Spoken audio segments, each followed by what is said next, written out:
جب یہ دونوں بیانیے مطلب اگر فرض کیجئے بانی تحریک انصاف کی رہائی جو ہے وہ سٹریٹس پہ آ کے نہیں ہو سکتی, سڑک پہ آ کے دیکھ لیا انہوں نے اسلام آباد پہ چڑھائیاں کر کے دیکھ لی, یہ پاسبل نہیں ہے, بیانیہ کوئی نہیں ہے.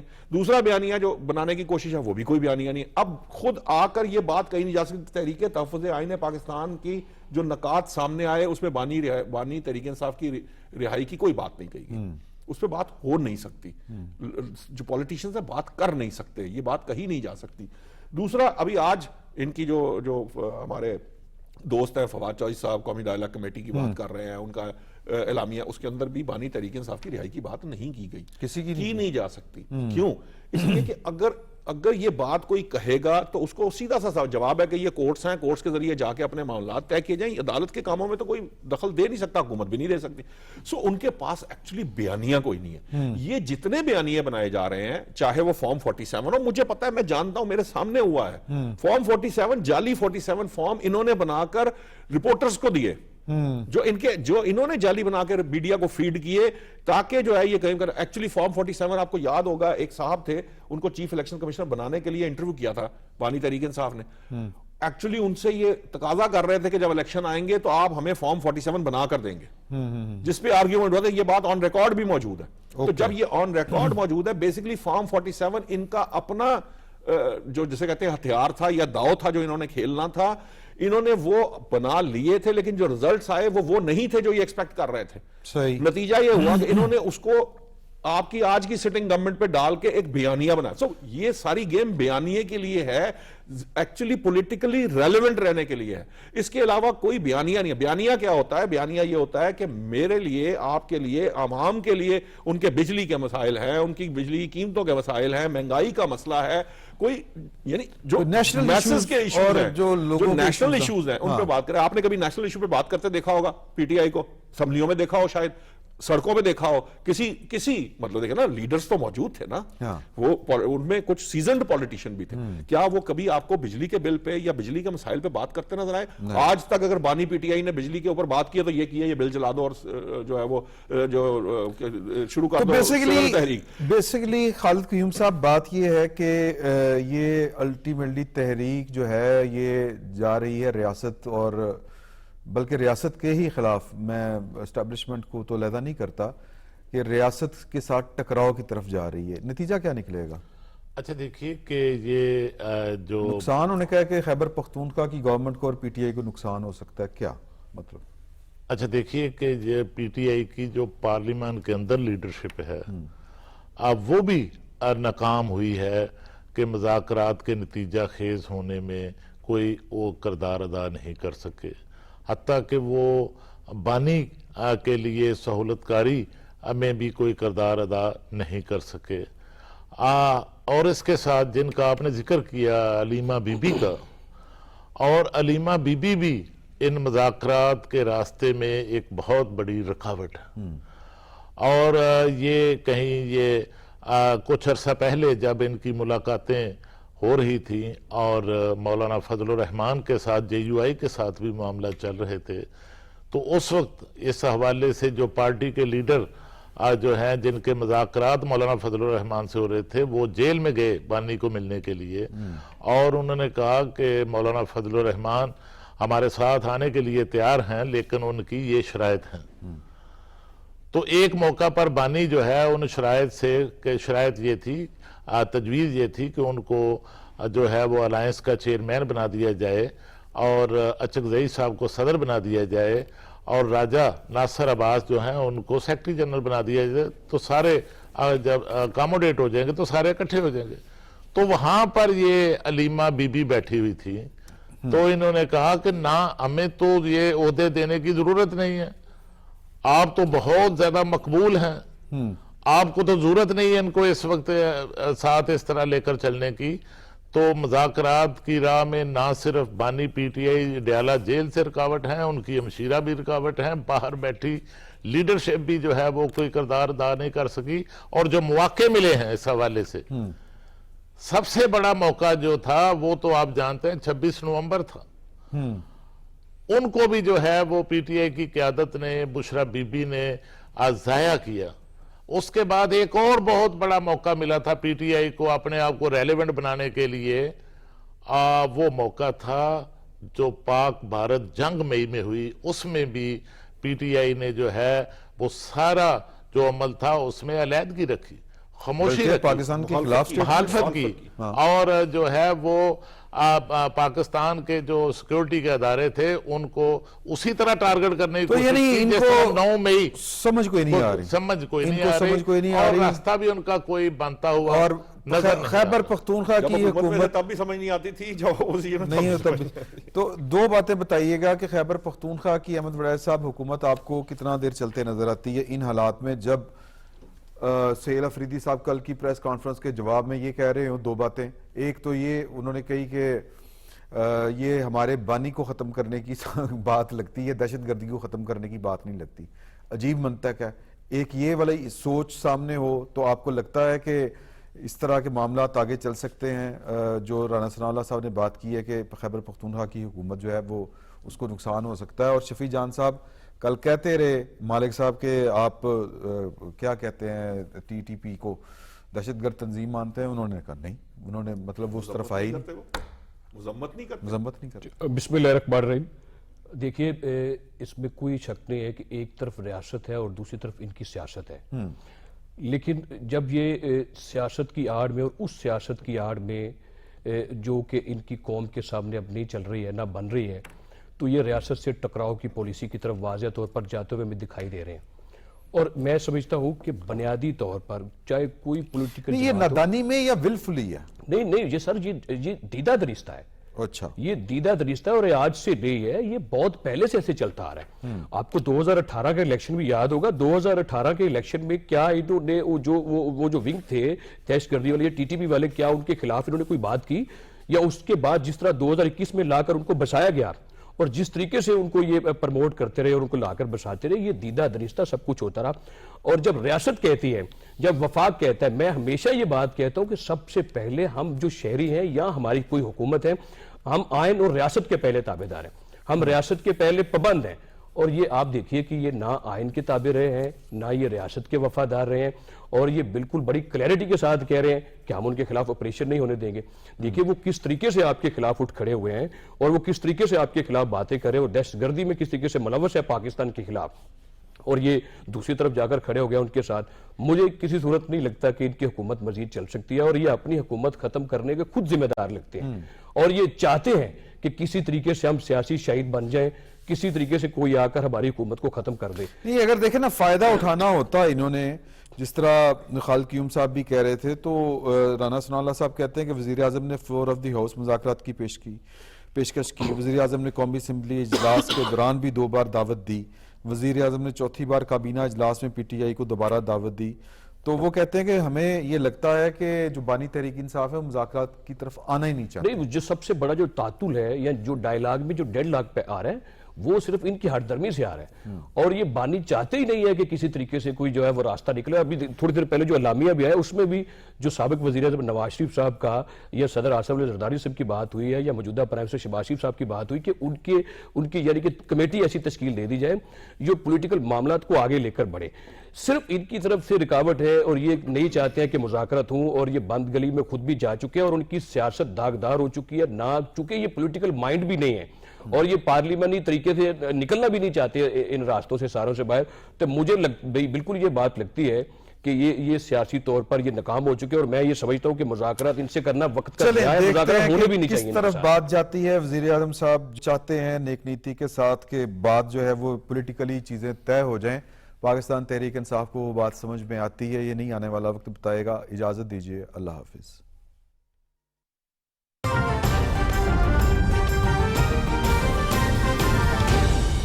درست ہر وقت بر وقت